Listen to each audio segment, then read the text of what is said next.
Nos encontramos pues en el cuarto domingo de la Cuaresma, periodo en el que de alguna manera especial dedicamos a la exposición de los santos evangelios y prácticamente exponer el ministerio terrenal de nuestro Señor Jesucristo en su paso aquí por la tierra. Vamos ahora a buscar Marcos capítulo 1.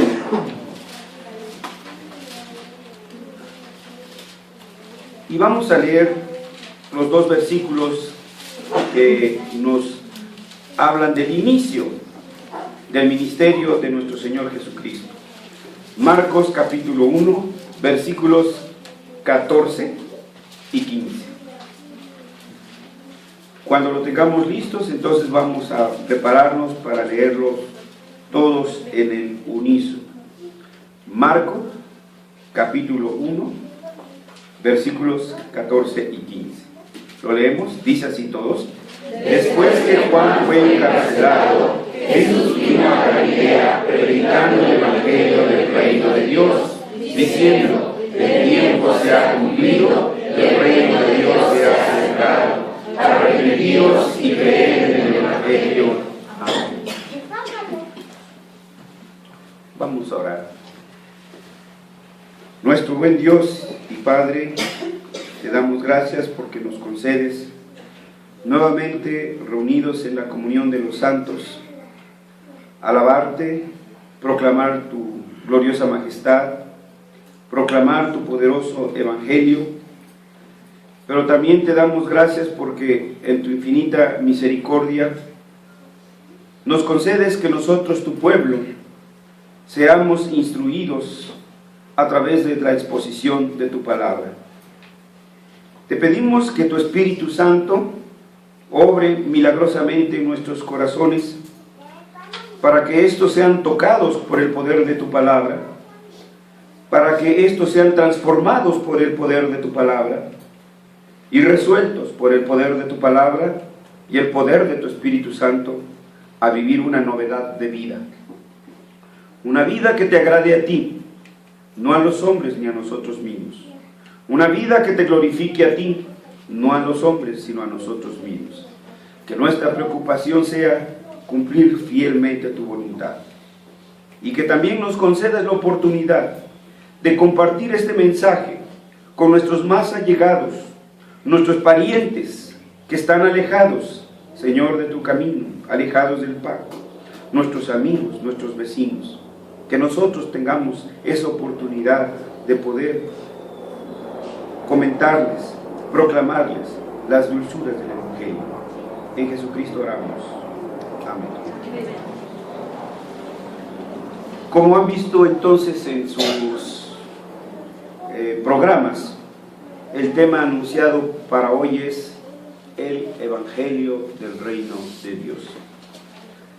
Palabras que probablemente para nosotros son muy repetitivas, incluso, ¿por qué no decirlo?, reiterativas, pero que es probable que a lo mejor muy pocas veces comprendidas en toda su profundidad, amplitud y alcances. Para esto mismo el Señor ha querido que su palabra sea republicada. Ya fue publicada. Aquí está. Aquí está ya la palabra de Dios editada, escrita. Cada vez que la abrimos, la republicamos para el conocimiento del pueblo, para la edificación del pueblo y para el consuelo del pueblo.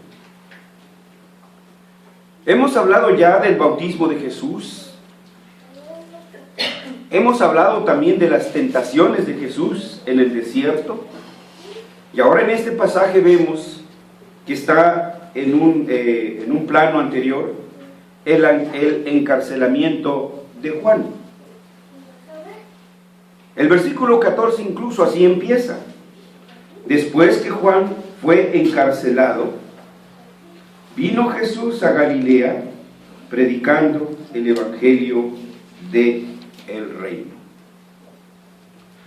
Lo que entonces empezamos a ver en este pasaje ahora es que Jesús se va a dar a conocer a su pueblo.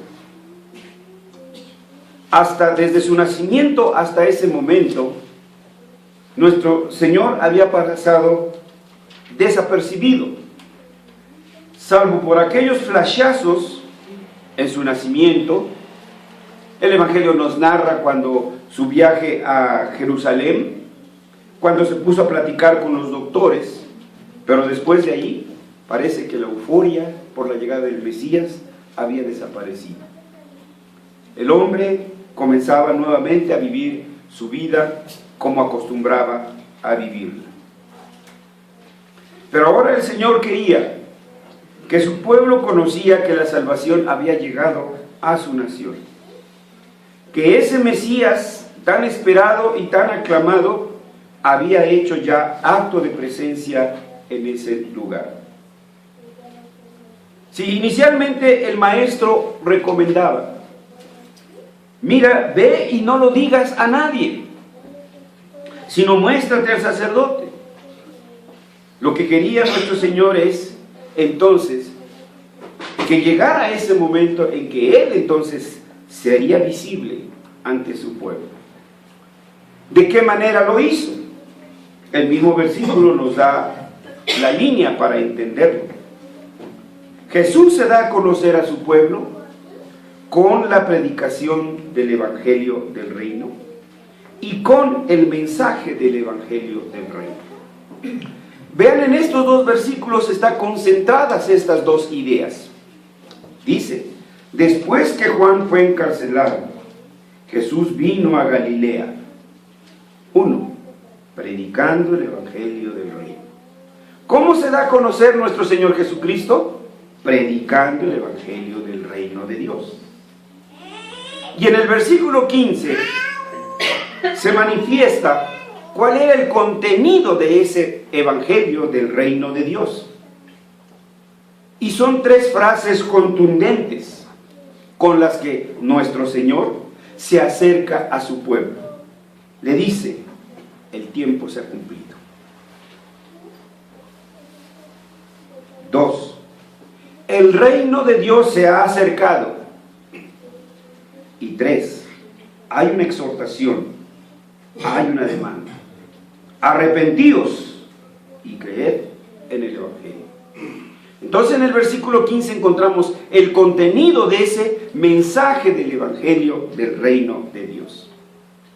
Vamos a ponderar un poquito en estas cosas que hemos mencionado. Nuestro primer punto entonces es predicando el Evangelio del Reino.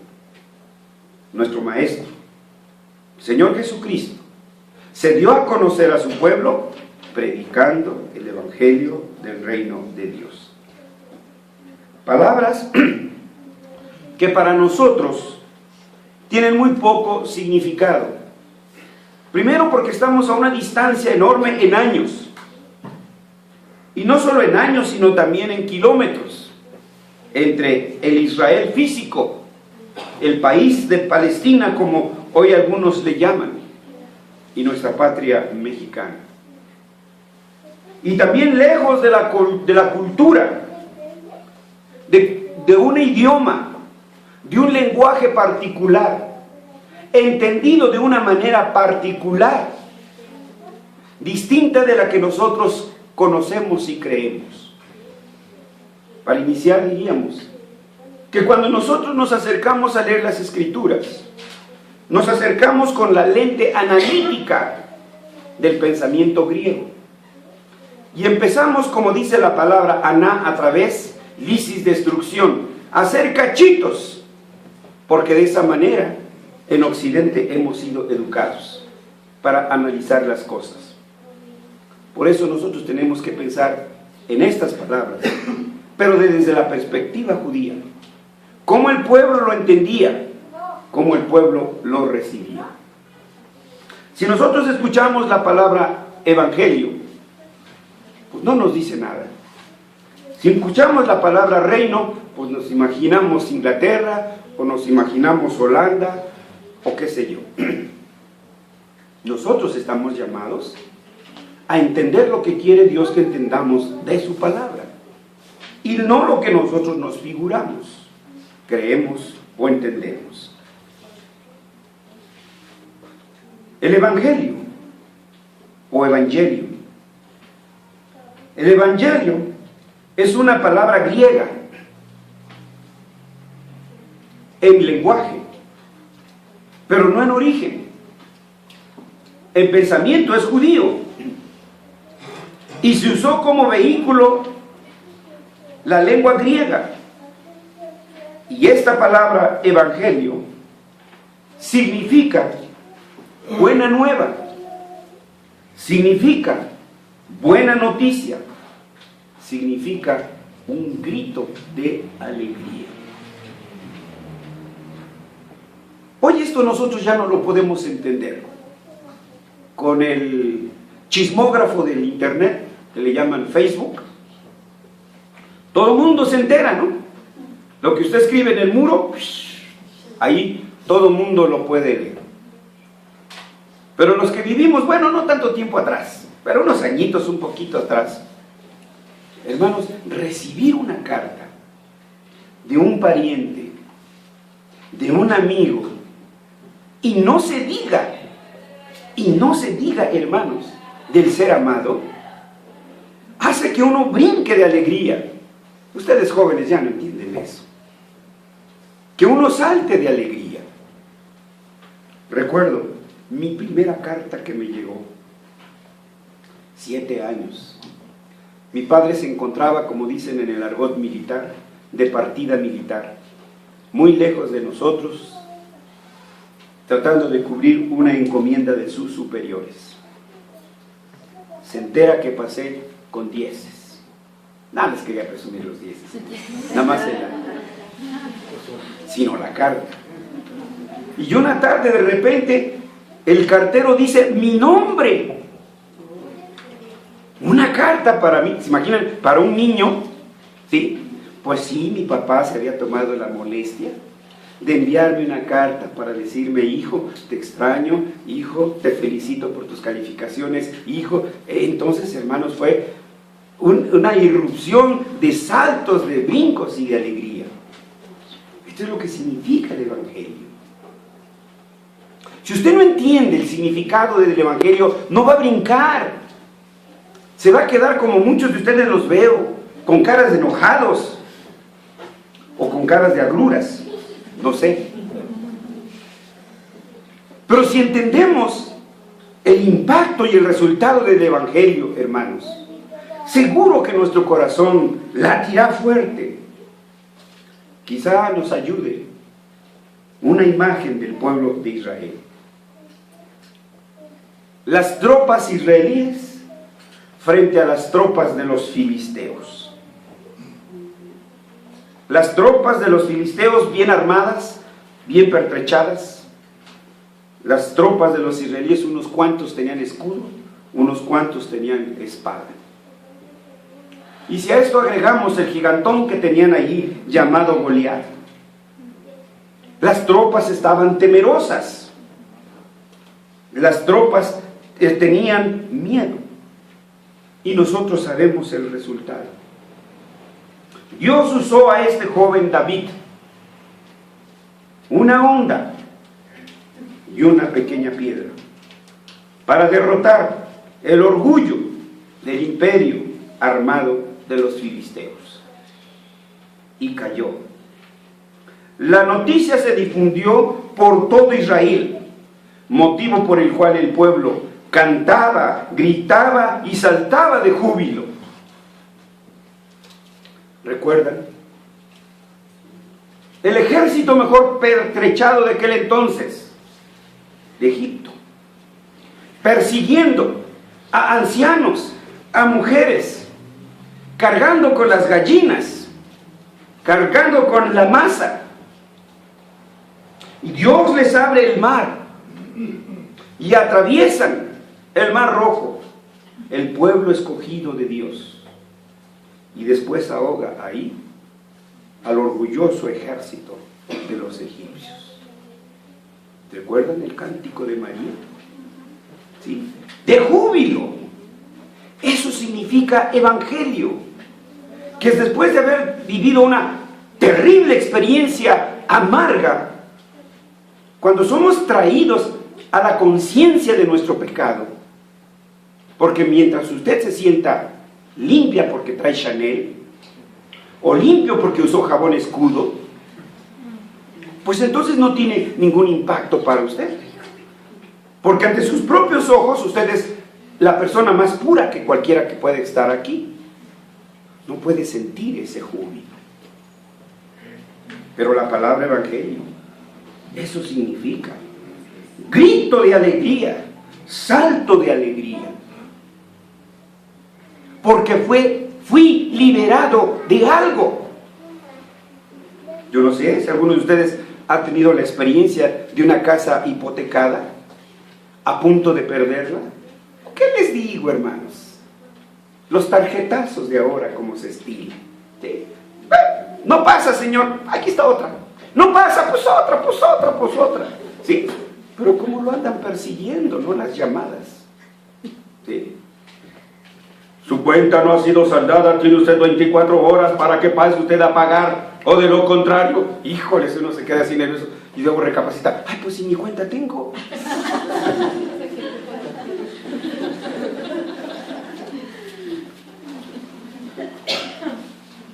Y de repente está usted liberado de esa carga.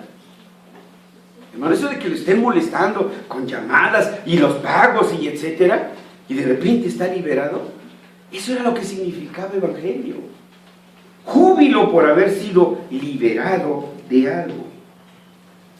De igual manera, el evangelio de Cristo es una buena nueva, un grito de júbilo, que en todas partes resuena la buena noticia de que Cristo ha saldado la deuda que nosotros teníamos por nuestros horribles pecados. Ahora Satanás ya no nos puede acusar.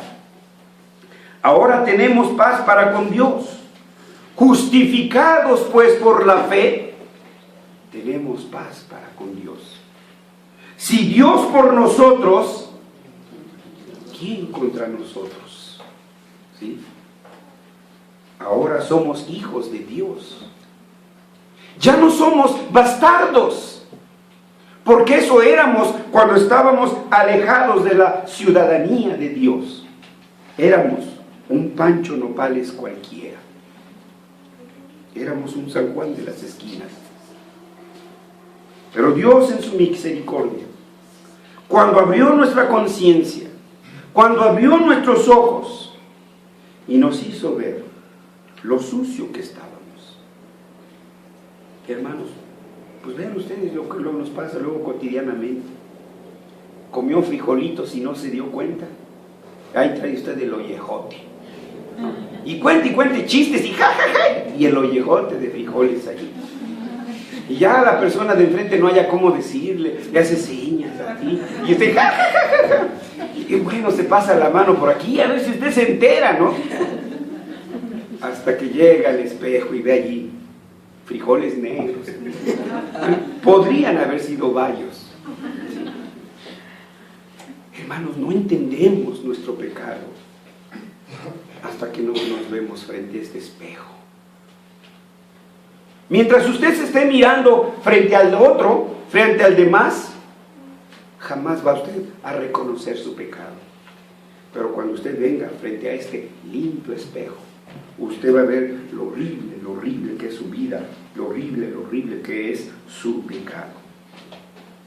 Y cuando hemos sido traídos a esa conciencia, entonces, cuando entendemos que todo ese mugrero de pecados ha sido lavado con la preciosísima sangre de Jesucristo, entonces hay un retumbar de un corazón alegre.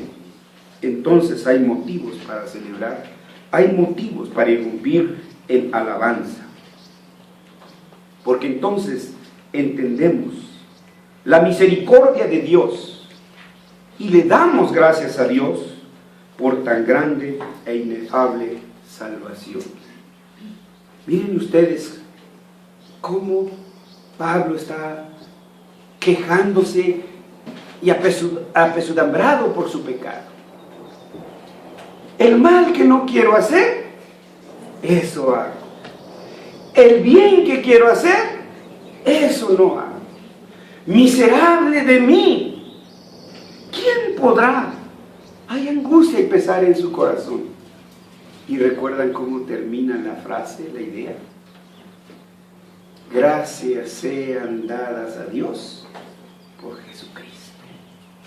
Cuando entendemos eso, hermanos, entonces sí tendremos un corazón agradecido. Pero mientras usted no vea su pecado, al contrario, Dios tiene deudas con usted.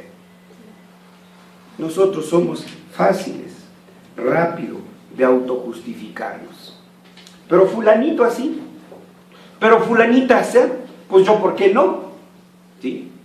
No, véase frente a la Escritura, compárese con la Escritura. Dice el pasaje que hemos leído, que Jesús inició su ministerio predicando el Evangelio, esa buena noticia que esperaba el pueblo de Israel, pero no era cualquier evangelio. Dice, el Evangelio del reino de Dios. Y aquí nosotros también tenemos que detenernos un poquito para ponderar en el significado de esta palabra reino.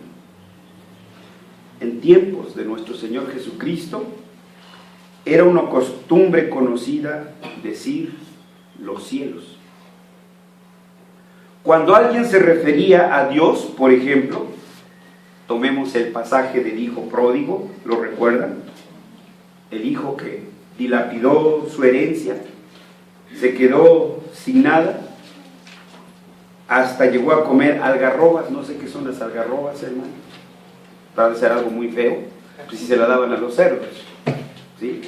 Entonces, nosotros aquí estamos bien contentitos con el maicito y nuestras tortillitas, pero en otros países como Canadá cultivan maíz para dárselo a los puercos, ¿verdad? Entonces imagínense así lo de las algarrobas.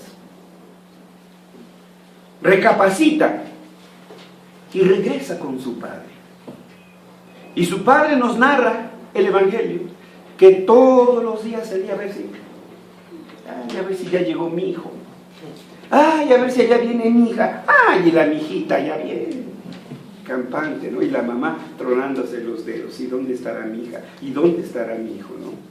Bueno, pues este padre todos los días salía a ver si veía a su hijo.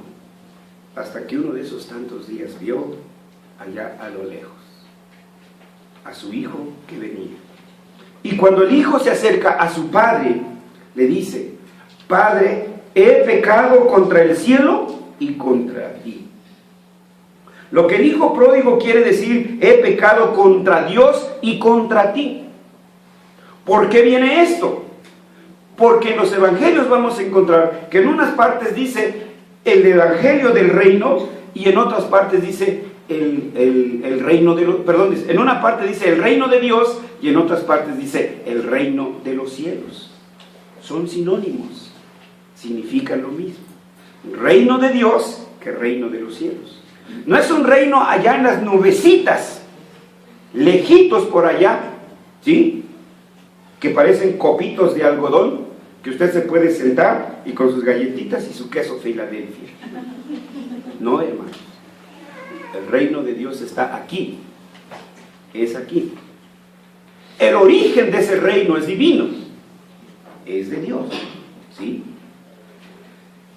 Entonces, en todos estos casos, se da a entender un solo y mismo reino en el que Dios Padre gobierna por medio de nuestro Señor Jesucristo.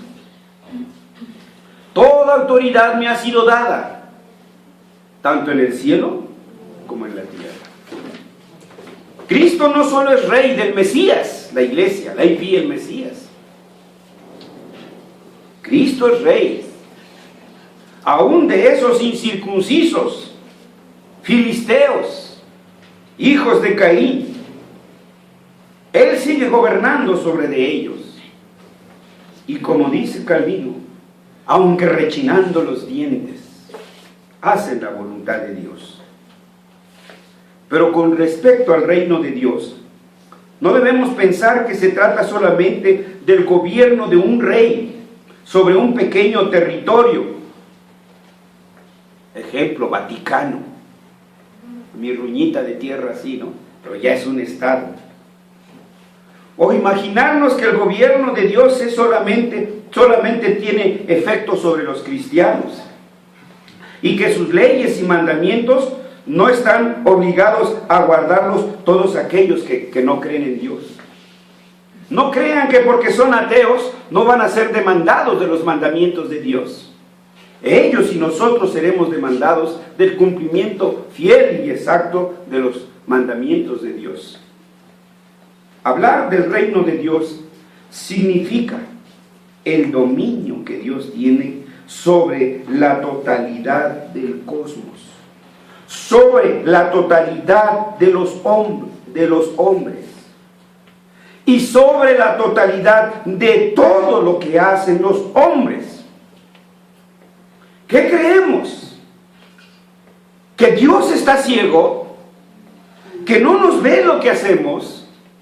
¿Qué creemos? ¿Que podemos sobornar a Dios con unos Aves Marías o unos cuantos rosarios? ¿Que creemos que Dios no nos va a demandar lo que su justicia demanda? Lo hará. Porque Él gobierna la totalidad de la vida, la totalidad de nuestro trabajo, la totalidad del universo. Dice la Escritura que Dios sustenta, gobierna y dirige toda esta maravillosa creación, la cual Él trajo a su existencia. En el universo no hay autonomía. En el universo existe un orden, ley cósmico establecido por Dios. El burro jamás se volverá vaca, ni la vaca se convertirá en la hada madrina, como embaucan a nuestros niños con sus cuentos de hadas. Niños, no existen los cuentos de hadas, no existen las hadas, son eso, puros cuentos.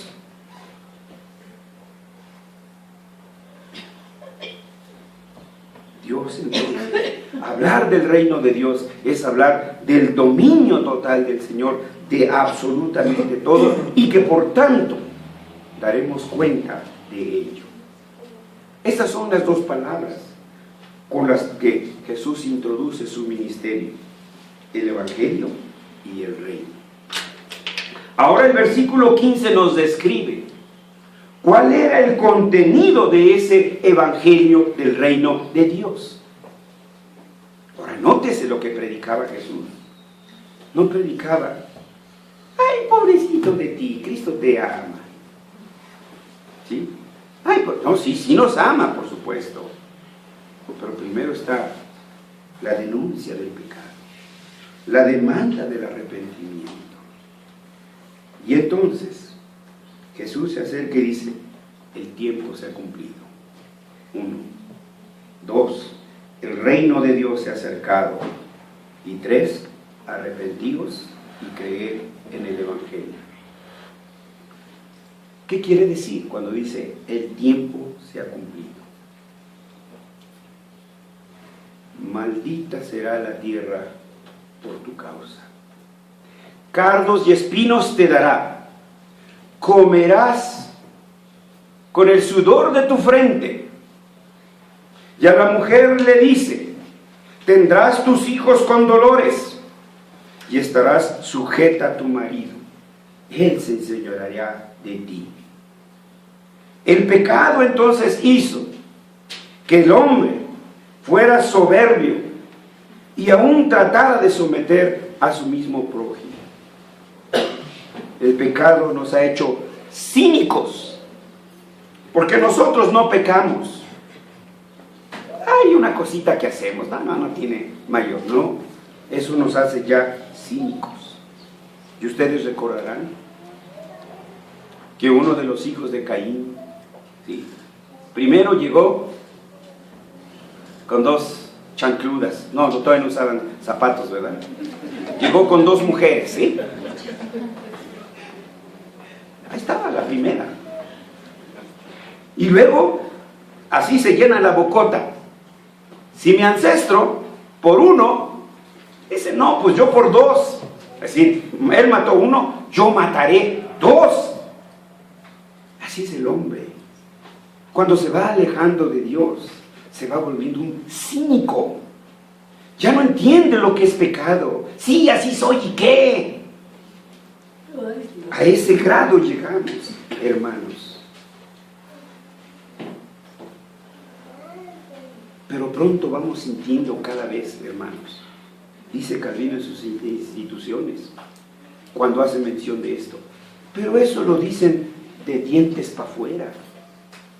Pero cuando están solos, sienten el peso de la gloria de Dios.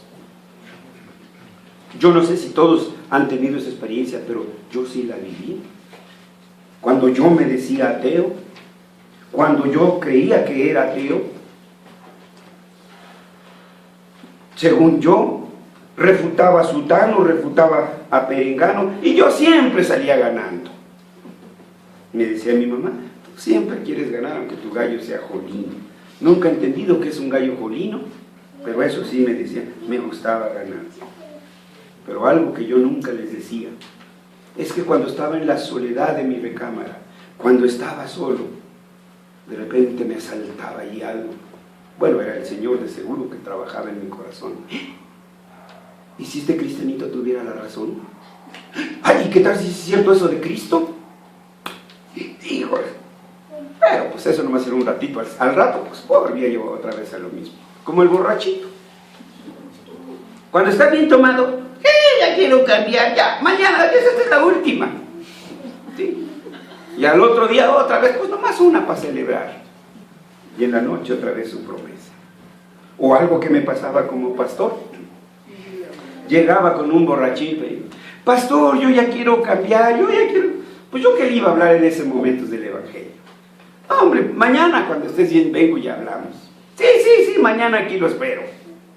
Ay, el pastor con su biblita allí. Pues que no está. ¿No? Y otra vez al rato lo veía, otra vez borracho. ¿Sí? Así, hermanos. Entonces, uno va cargando esas consecuencias. Y uno entiende, porque no es ignorante, uno entiende que causa de nuestros pecados todo ese fardo que uno trae sobre la espalda. Pero desde el paraíso mismo se anunció una simiente de mujer que heriría en la cabeza a la simiente de la serpiente.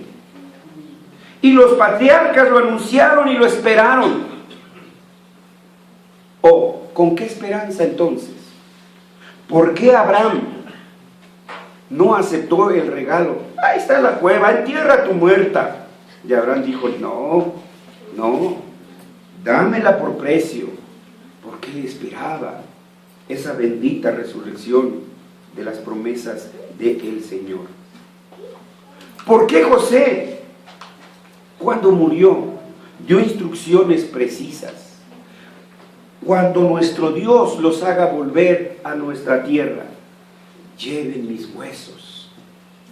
Y vean ustedes cómo el Pentateuco narra, cuando el pueblo de Dios es liberado de Egipto, de entre las cosas que llevaron, también se llevaron los huesos de José para darle sepultura allá en la nueva tierra donde llegaría.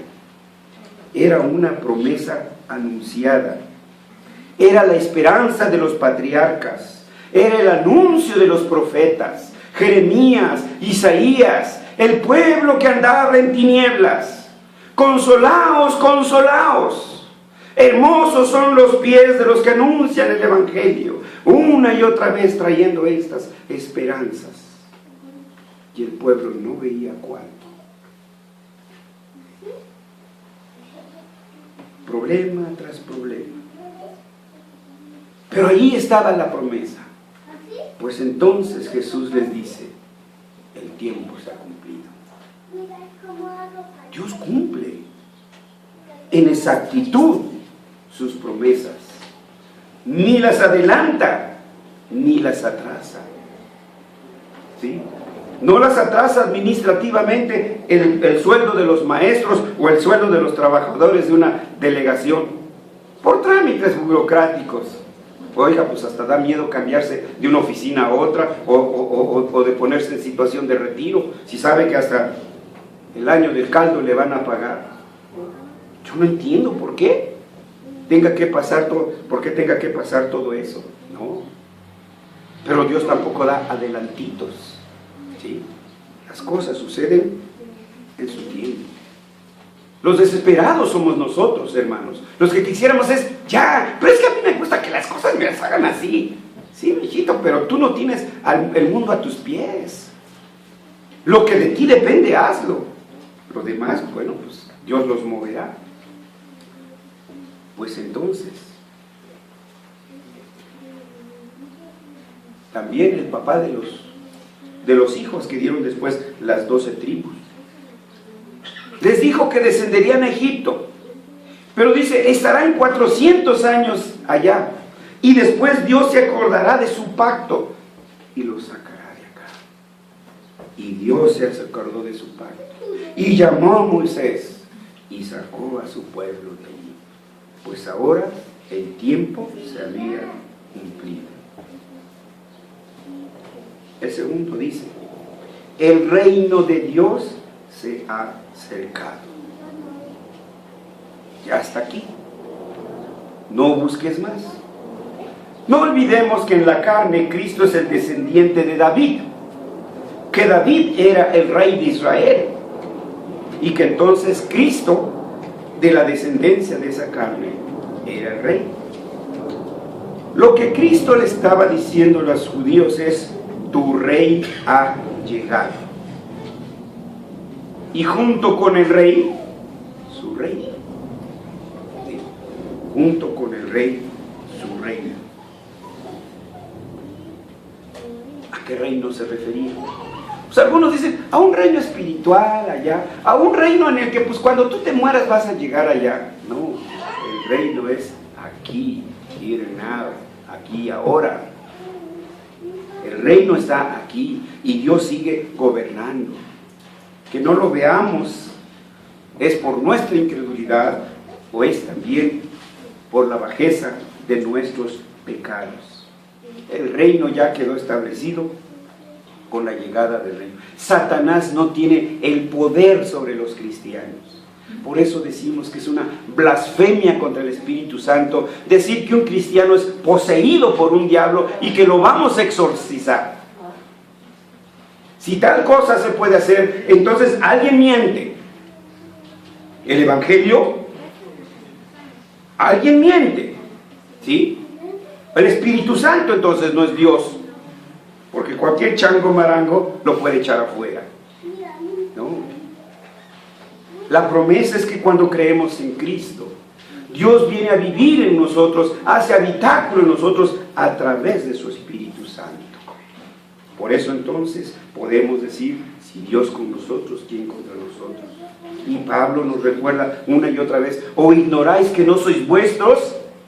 Que sois templo del Espíritu Santo. Entonces, ¿por qué le ponemos tanta cochinada a ese templo del Espíritu Santo llamado cuerpo? Si es donde vive el Espíritu Santo, cuide ese santuario, limpie ese santuario. Véanlo. Así. Y entonces, el reino de Satanás terminó. Él ya no puede más que rugir o rebuznar como un burro, pero no puede hacer más. Él ha sido vencido. Porque ese tiempo se ha cumplido y porque ese reino se ha acercado, entonces hay una demanda: arrepentíos y creed en el Evangelio. Miren, en Mateo, donde hicimos la lectura, El versículo 17 es el mismo pasaje con unas pequeñas variantes de palabras. Dice Mateo 4:17: desde entonces comenzó Jesús a predicar y a decir: arrepentíos, porque el reino de los cielos se ha acercado. El momento en que el reino llega a nosotros, la demanda es: arrepiéntete. Para nosotros, la palabra arrepentirse, en el uso loquendi y en nuestro lenguaje coloquial, es tener remordimiento de haber hecho algo. Está muy incompleto eso, hermanos. Miren, en el idioma original en que fue escrito, la palabra griega que usa es metanoite. Y la palabra en latín se lee penitentiam, lo que transliteramos como penitencia. Porque el reino de Dios ha venido, haz penitencia. Uy, ya me salió ese sacerdote allí, ya parece de los papistas. No, hermanos. Es la degeneración que le vamos dando al significado de las palabras. Penitencia significa exactamente lo mismo que metanoia. Metanoia es en griego y penitentiam es en latín. Esta palabra, metanoia y penitentiam, su traducción más cercana es conversión. Lo que Dios está pidiendo en realidad es: conviértete. Ahora, ¿qué significa ser convertidos? La palabra conversión, ¿se acuerdan, niños, en la escuela? Le dicen: doble conversión a la derecha, ya, y se dan la vuelta. Pues eso significa conversión, darle la vuelta. Llegas aquí y te das la vuelta. La palabra conversión comprende: uno, una transformación de corazón, una transformación de la mente y una transformación de la voluntad. Todo esto implica, todo esto involucra. No es simplemente de lengua me cobro 2 platos. Implica transformación del corazón, transformación de la mente, transformación de la voluntad. Y todo esto marca un vuelco en toda la vida. Es como una loca carrera y de repente alguien nos para y me paro y me doy la vuelta. Hermanos, cuando salimos de la casa y algo se nos olvidó, por ejemplo la billetera, ¿con qué va a pagar? Pues se regresa, ¿sí? O iba a pagar el teléfono y se le olvida el recibo del teléfono. ¿Qué hace? ¡Paz! ¡Uy, espera que se me olvidó el recibo! Y ¡ay, que venga tu papá! ¿Verdad? Entonces cuando oye los taconazos del papá, el chamaco corre y se esconde debajo de la cama. No os engañéis, dice el apóstol. Dios no puede ser burlado, porque todo lo que el hombre sembrare, segará. Eso implica, todo esto, tener conciencia de lo que significa el arrepentimiento. Y 2, la conversión implica el reconocimiento de la culpa. Ese es otro. ¿Cómo nos cuesta, hermanos? Miren, cuando se pelean los novios o cuando se pelean los esposos, ¿quién tuvo siempre la culpa? Si usted le pregunta al esposo, él. Si usted le pregunta al esposo, ella. Si usted le pregunta al novio, ella. Si le pregunta a la novia, él. Y si les preguntara al mismísimo tiempo a los dos, dirían, él. ¿Sí? Porque no somos capaces de reconocer, hermanos, nuestra culpa. Eso no se llama más que soberbia. Eso no se llama más que necedad. Y entonces, hermanos, usted tiene que reconocer que lo que ha hecho es pecado y que carga sobre usted una culpa. Lo que usted está haciendo sabe que no está bien, porque la Escritura así lo dice, y usted lo sigue haciendo. Por tanto, este reconocimiento de culpa me lleva a una confesión de pecado. El Señor llevó a David a que reconociera y confesara su pecado con Betsabé. El hijo pródigo confesó y reconoció su pecado. Padre, he pecado contra Dios y contra ti. No, mientras no deje usted de pensar de otra manera, su pecado no ha sido perdonado. ¿Sí? Perdone que lo disculpe, pero su pecado no ha sido perdonado. Siga usted en ese camino, usted es igual. Tiene que haber confesión de pecado. Tiene que haber reconocimiento de ese pecado. Y el siguiente paso, hermanos, una súplica de perdón. Otra cosa tan difícil, hermanos. Volvamos a la analogía de los novios y de los esposos. Es difícil que el esposo le pida perdón a la esposa. Es casi imposible que la esposa le pida perdón al esposo. Quizá lo reconozca que la regó, pero se lo come. Ahí lo guarda. Y lo mismo sucede con los novios. No, hasta que venga aquí, me pida perdón. Y si no viene, nada. Al ver que están haciendo fila afuera. Bueno, ya quisieran algunos, ¿no? Nos pesa la bocota, nos pesa la lengüota para decir, perdóname, Padre. Tenemos que llegar a ese punto. Debemos aprender a pedir perdón. Primeramente a Dios y después a aquellos a quienes hemos ofendido. Si no lo ha sido capaz de hacerlo, no diga que es creyente de nuestro Señor Jesucristo. Cuando llegamos entonces a ello, nos dice, no solo nos pide el arrepentimiento, sino dice, creed en el Evangelio.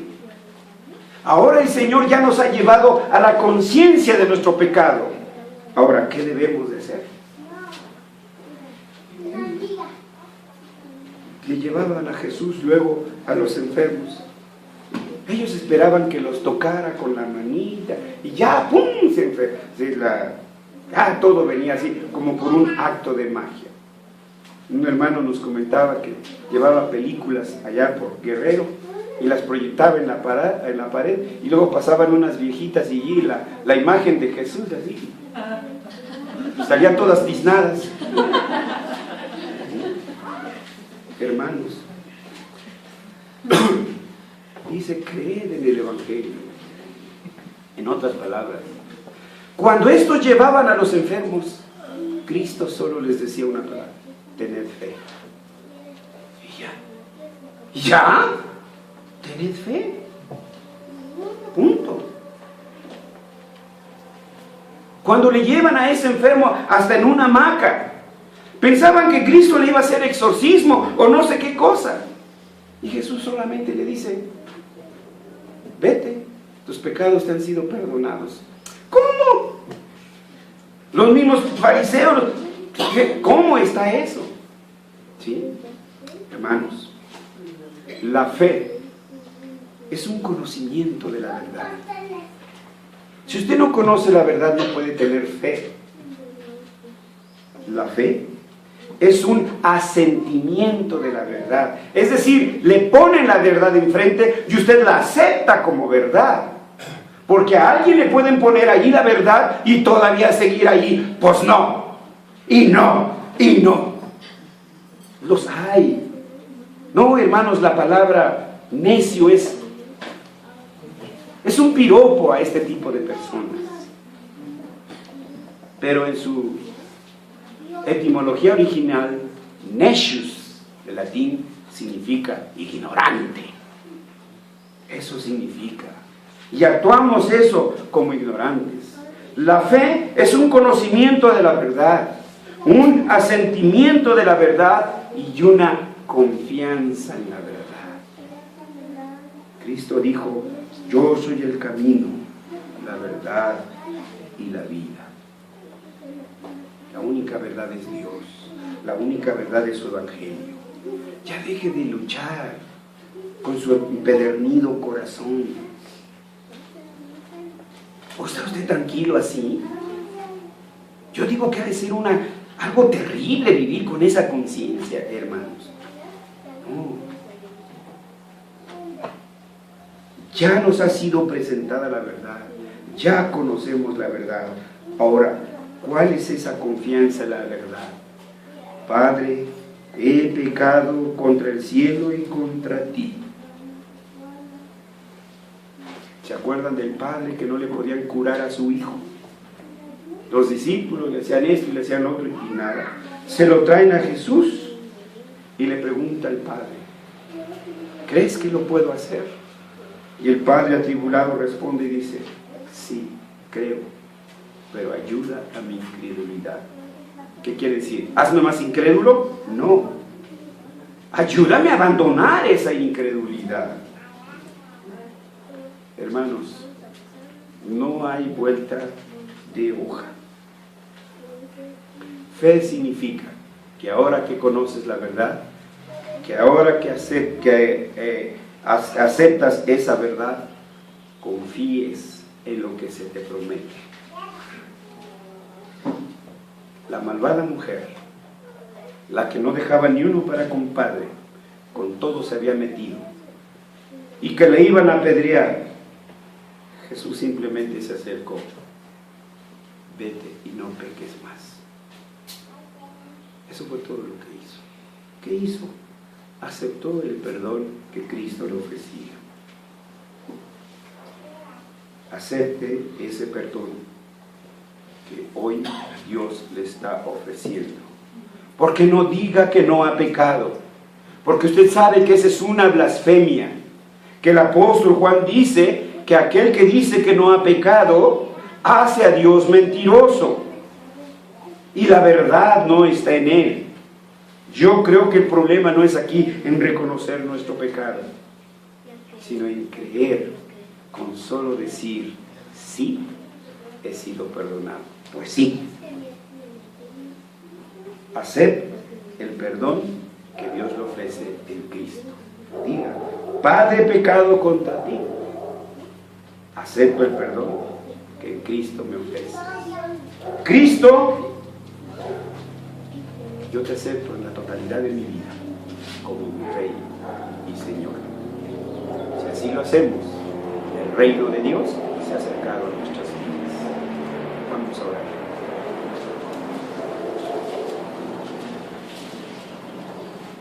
Señor,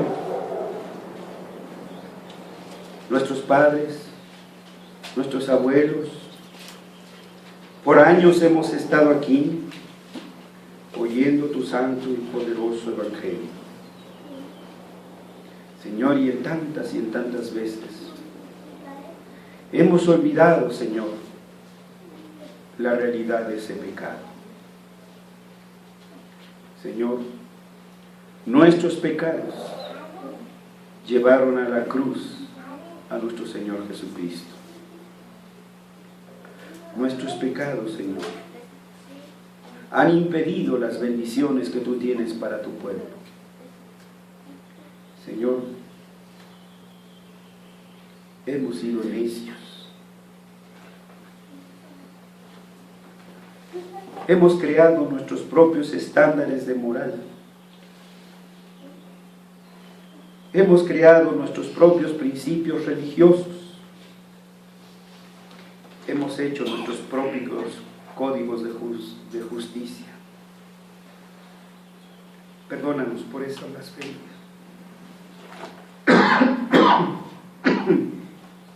Y vuélvenos al gozo de tu evangelio.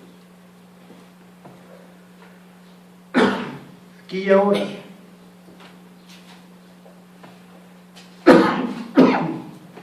pedimos perdón por nuestros pecados. Tú los conoces, Señor, porque nosotros los hacemos en oculto, a tu vista. Están abiertos, Señor. Perdónanos por nuestra necedad, Señor, porque sabemos que es malo lo que estamos haciendo y continuamos, Señor, en ello. Perdónanos, Señor, por nuestra falta de confianza para arrojarnos a los brazos de nuestro Señor Jesucristo y aceptar ese perdón que inmerecidamente nos ofreces. Señor, trabaja en nuestro corazón para transformar nuestras vidas, para que nuestros hijos, nuestros parientes, nuestros amigos que andan lejos de esta ciudadanía, puedan ver el cambio que tú has operado en nuestras vidas. Señor, lacera nuestro corazón, lacera nuestras entrañas, por nuestros hijos que andan lejos de la ciudadanía del reino. Que agonicemos en oraciones por ellos, hasta que tú nos concedas verlos rendidos a los pies de nuestro Señor Jesucristo. Gracias sean dadas, Señor, por tu don inefable. Gracias por perdonarnos. Gracias por hacernos tus hijos. En Jesús oramos. Amén.